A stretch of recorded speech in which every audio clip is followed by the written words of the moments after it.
All right, so ready to dive into some fishing gear.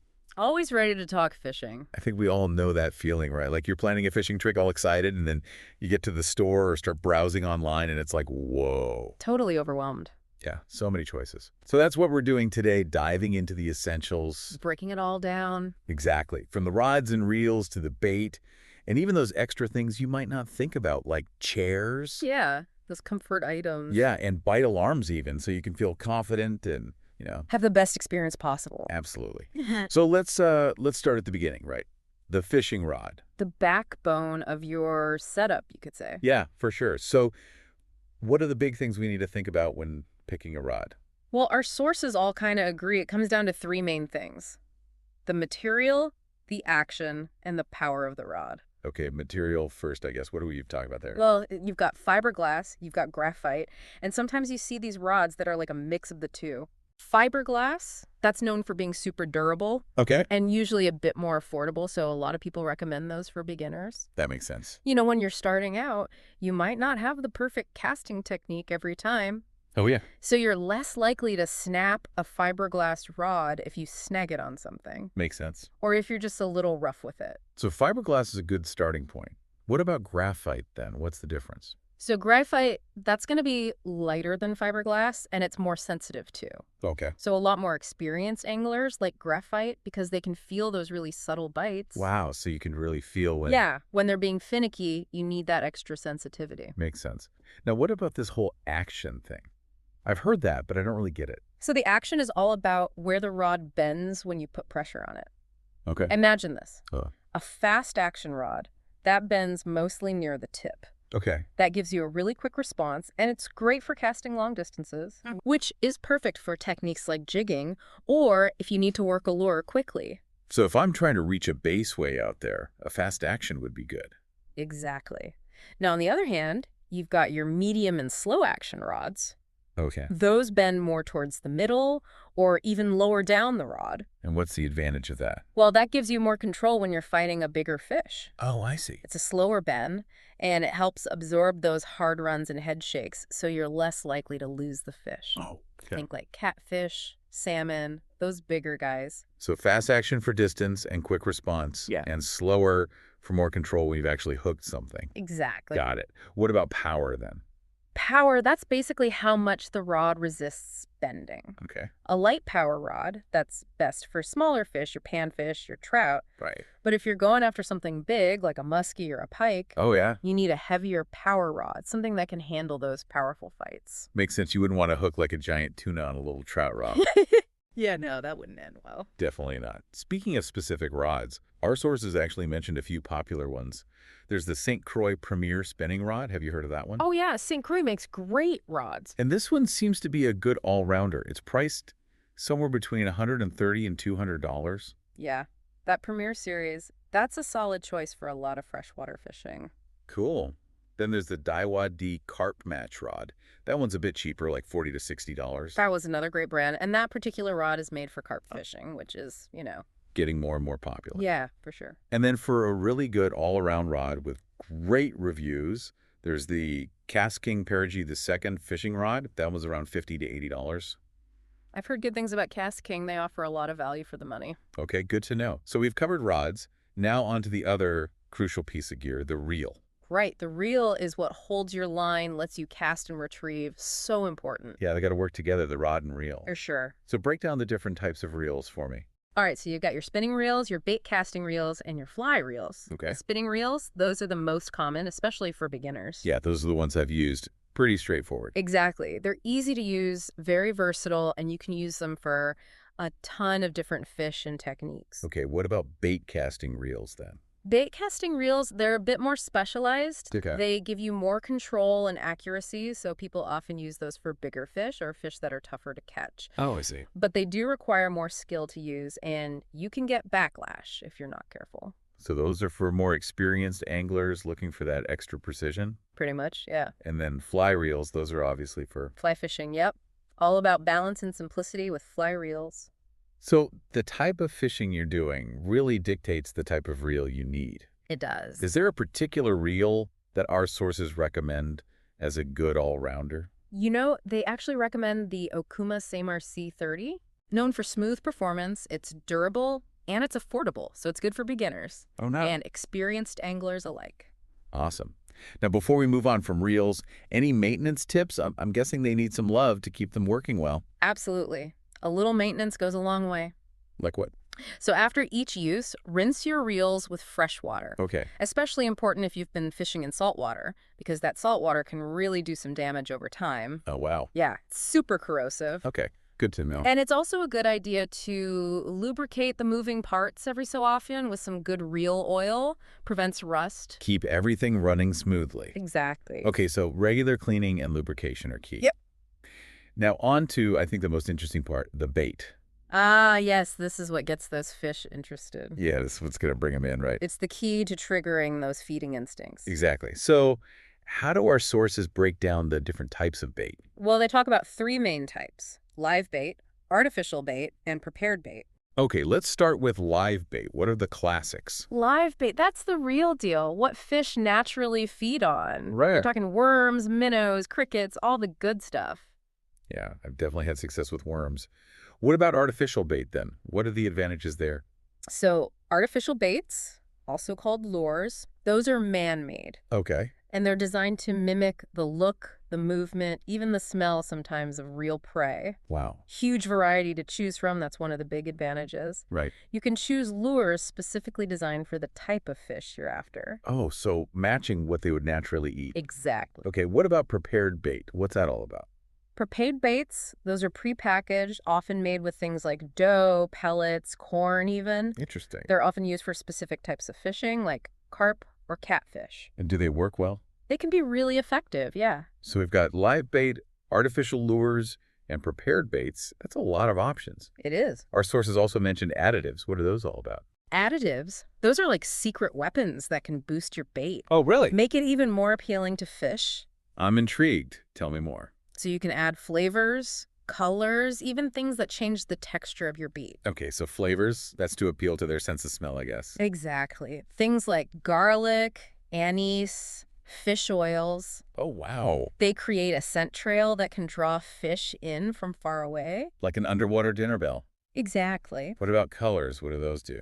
Bright colors can make your bait easier to see in murky water Oh, that makes sense. or at deeper depths. Okay. They can also trigger those predatory instincts by mimicking like a flash of a bait fish. Interesting. Yeah. And what about texture enhancers? They can change the feel of your bait, make it more enticing, or even mimic the movement of a live creature, like you can add gels or fibers. So it's like making it seem more lifelike. Exactly. So finding the right bait and additives is kind of like experimenting in the kitchen. Yeah, you got to try different things and see what works best. Makes sense. What works for one fish in one spot might not work somewhere else. Exactly. Keep track of what you try and you'll start to figure out what works for you. Great advice. Now let's move on to another important category. Terminal tackle. Right. Often overlooked, but so crucial. So what are we talking about when we say terminal tackle? We're talking hooks, sinkers, and swivels. Okay, those are the things that actually connect your line to the fish. Exactly. Without them, you're not catching anything. True. Let's start with hooks. There's so many different types. There are different shapes, sizes, materials, each designed for a specific fish or technique. Okay. You've got your J-hooks, circle hooks, treble hooks, and many more. Wow. So how do you choose the right one? Well, you got to think about the size of the fish you're targeting, the type of bait you're using, Right. and also the strength and sharpness of the hook itself. So matching the hook to the fish and the method is important. It is. What about sinkers? What are those for? Sinkers, those are weights that help your bait get down to the right depth and stay there. Right. Super important if you're fishing in deeper water or if the fish you're after like to hang out near the bottom. I've seen all sorts of sinkers. What are the most common types? You've got your split shot sinkers. Those are small and easy to adjust. Okay. Egg sinkers, those are good for casting. Okay. And then you've got bank sinkers. Those are designed to hold your bait in place in moving water. Oh, that's smart. Yeah. So the choice really depends on the conditions and the type of rig you're using. Okay. And lastly, swivels. What do they do? Swivels, those are little metal connectors that prevent your line from twisting up. Oh, that's annoying when that happens. It is, and it's a common problem, especially with spinning tackle. Okay, The swivel lets your bait or lure spin freely without twisting up the line above it. so it helps prevent tangles and keeps your line in good shape. Exactly. Makes sense. Any final thoughts on terminal tackle before we Nope. move on? Just remember, like everything in fishing, choosing the right terminal tackle is about understanding the fish you're after, the conditions, and your whole setup. Don't be afraid to experiment and ask for advice from people who've been doing it longer. Great advice.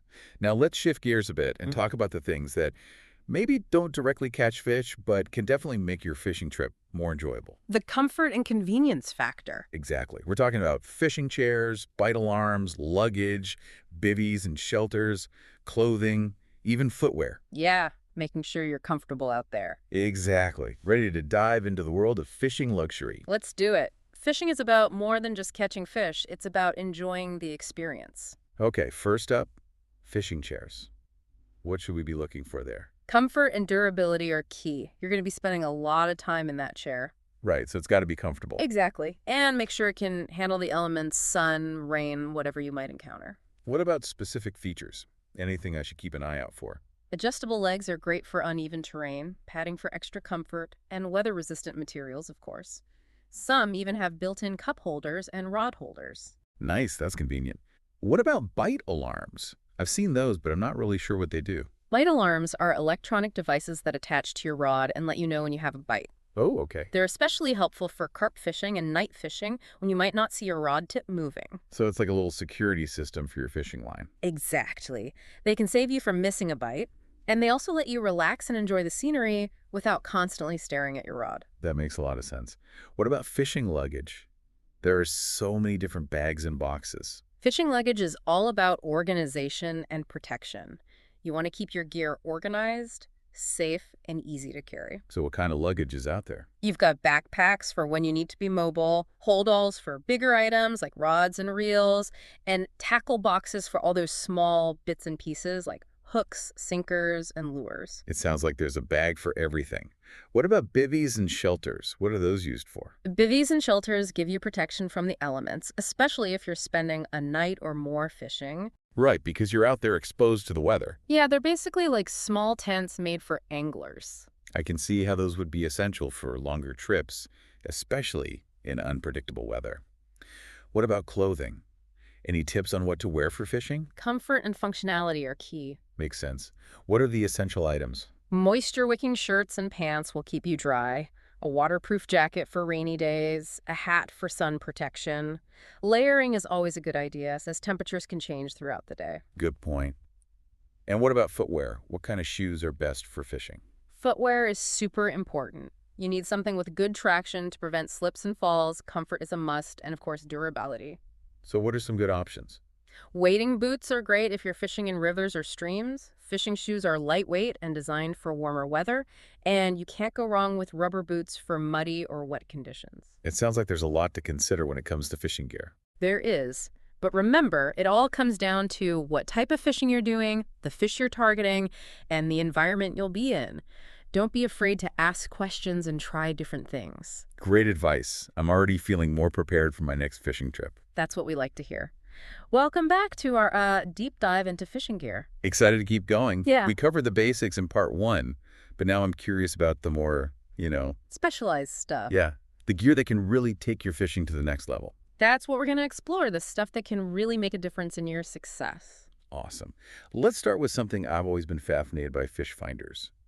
Yes. It's like having X-ray vision for the underwater world, right? They really are game changers. Fish finders use sonar to create images of what's going on under the water, So you can see. the depth, the bottom structure, even the fish themselves. It seems like that would be a must-have for any serious angler. They're incredibly helpful, but like with any gear, it depends on, your fishing style and the type of water you're fishing. Right. If you're just fishing for fun in a small lake, a basic model might be all you need. Okay. But someone who's going after offshore species would probably want a more advanced unit.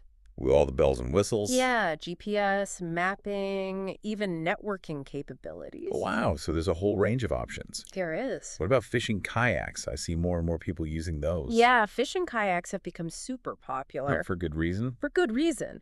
They're made for stability, maneuverability, and of course, fishing. It's like having your own little fishing platform right there on the water. Exactly. And a lot of fishing kayaks have features like rod holders, storage compartments for your gear, Okay. even anchor systems. Hmm. Some even have pedal drives so you can use your legs instead of your hands. Oh, wow. So you can keep your hands free for fishing. Exactly. That's cool. Now let's talk about something I've heard about but don't really understand. Downriggers. Okay. What are those all about? Downriggers are devices that let you control the depth of your bait or lure, especially in deep water. It's basically a weighted cable system that you lower your bait down with. So it's like an elevator for your bait. That's a great way to put it. They're really popular for trolling, when you're dragging your bait behind a moving boat. Right. It lets you target specific depths where the fish might be hanging out. Which can be crucial for certain fish. Yeah, like salmon and trout that often live in deeper water. I see. That makes a lot of sense. Now, switching gears a bit, let's talk about fly tying tools and materials. All right. This is where the art of fly fishing really comes in, right? It does. Fly tying is all about creating those artificial flies that look like the insects or other creatures that fish eat. Yeah, and some of those flies are so detailed, it's incredible. It's like a miniature work of art. Yeah, so what kind of tools and materials do you need for that? Well, there are a lot of different tools, from basic kits for beginners to more advanced sets for experienced tyers. You'll need a vise to hold the hook, bobbins to dispense thread, and then a bunch of different materials like feathers, furs, synthetic fibers to make the body and wings of the fly. It's a whole other world of creativity. It is, and it's a rewarding hobby, too. You can really customize your flies. Exactly. Match them perfectly to the conditions, and you also learn a lot about the insects and creatures that fish feed on. That's cool. Speaking of catching fish, let's talk about fishing nets. Ah, yes, the trusty net. They might seem basic, but a good net is essential for landing a fish safely, right? Definitely. It's your last line of defense when you're bringing in a fish. And are there different types of nets? Oh, yeah, just like with other gear, there are different nets for different situations. Well, like God. You've got your landing nets for scooping fish out of the water, Okay. keep nets for holding fish temporarily, and then even specialized nets for catch and release fishing. Oh, Those are designed to be gentle on the fish. that's important. So yeah, think about what type of fishing you're doing and the size of the fish you're targeting. Makes sense. Now let's talk about something that's important for any angler: polarized sunglasses. Can't forget those. Yeah, they're more than just a fashion statement, right? Right. They reduce glare and make it much easier to see both above and below the water. I know they help you see fish, but how do they actually work? They have a special filter that blocks out a certain type of light that reflects off the water and creates glare. Okay. It allows you to see through the glare and into the water so you can spot fish, see the bottom, identify underwater structures. So you can see everything much more clearly. Exactly. And I know they protect your eyes from the sun, too. Yes, very important for those long days out on the water. So when you're choosing sunglasses, look for good clarity, a comfortable fit, and UV protection. Absolutely. What about fishing gloves? Are those something you recommend? They can be really useful for a lot of reasons. Okay. They protect your hands from the elements, line cuts, even sharp fish teeth or spines. Oh, I hadn't thought about that. Yeah, some fish have teeth you wouldn't believe. Gloves also give you a better grip, which is important when you're handling a slippery fish or reeling in a heavy line. Makes sense. And you can find gloves made for different conditions, from lightweight fingerless ones for warm weather to insulated gloves for when it's cold. Okay, so gloves are all about protection and grip. Pretty much. Now, before we move on, I want to touch on something that's often overlooked but so important: a first aid kit. Oh, you're absolutely right. Safety should always come first. Exactly. So what should we have in a fishing first aid kit? You want the basics: bandages, antiseptic wipes, pain relievers, allergy medication. Okay. It's also a good idea to have sunscreen, insect repellent, any personal medications you might need, Right. and make sure your kit is waterproof and easy to get to. Great reminders. It's always better to be prepared. Always. Well, we've covered a lot of ground in this part, from fish finders to kayaks to even first aid kits. A lot of specialized equipment that can make your fishing trips more enjoyable and successful. Yeah, and I feel like I have a much better understanding of what's out there and how it can be used. That's great. Remember, it's all about finding what works best for you and your fishing style. Absolutely.